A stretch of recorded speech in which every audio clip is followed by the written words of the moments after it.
Hi dears, welcome to our channel. അപ്പോൾ ഇന്നത്തെ വിശേഷം, നമ്മളിന്നൊരു ചെറിയ ഷോപ്പിങ്ങിനൊക്കെ പോയി. വെക്കേഷനൊക്കെ അല്ലേ, അപ്പോൾ കുട്ടികൾക്ക് അത്യാവശ്യത്തിന് ഡ്രസ്സൊക്കെ എടുക്കാമെന്ന് വെച്ച് പോയതാണ്. ഇത് നമ്മുടെ നാട്ടിലുള്ള അറ്റ്ലസ് എന്ന് പറയുന്ന ടെക്സ്റ്റൈൽസാണ്. അത്യാവശ്യം നല്ല കളക്ഷനൊക്കെ ഉണ്ട്. അഫോർഡബിളായ റേറ്റാണ്, അത്രയ്ക്ക് കുഴപ്പമൊന്നുമില്ല. നമ്മൾ സാധാരണക്കാർക്കൊക്കെ എടുക്കാനൊക്കെ പറ്റും. അങ്ങനെ കുറച്ച് സാധനങ്ങളൊക്കെ എടുത്തു. മോന് കുറച്ച് ഡ്രസ്സ് എടുത്തു, മോക്കെടുത്തു, പിന്നെ എനിക്കും ചെറുതായിട്ടൊക്കെ എടുത്തു. അങ്ങനെ നമ്മൾ കറങ്ങി തിരിഞ്ഞ് ടെക്സ്റ്റൈൽസ് കയറി അറിയാലോ, കുറേ നേരം കുറേ എടുത്തിടുമ്പോഴാണ് നമുക്ക് പിടിക്കുന്നത് ഏതെങ്കിലും.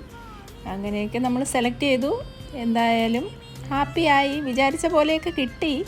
ഡ്രസ്സ് എടുക്കാൻ പോകുമ്പോൾ നമുക്ക് കറക്റ്റായിട്ടുള്ള സെലക്ഷൻ കിട്ടിയില്ലെങ്കിൽ നമ്മുടെ മനസ്സിനൊരു എന്തോ ഒരു വിഷമമാണ്. എന്തായാലും സെലക്ഷനൊക്കെ ഉണ്ടായിരുന്നു, കിട്ടി, വിചാരിച്ചതൊക്കെ എടുത്തു. അപ്പോൾ ഇതാണ് ഇന്നത്തെ നമ്മുടെ മിനി ഈവനിങ് വ്ളോഗ്.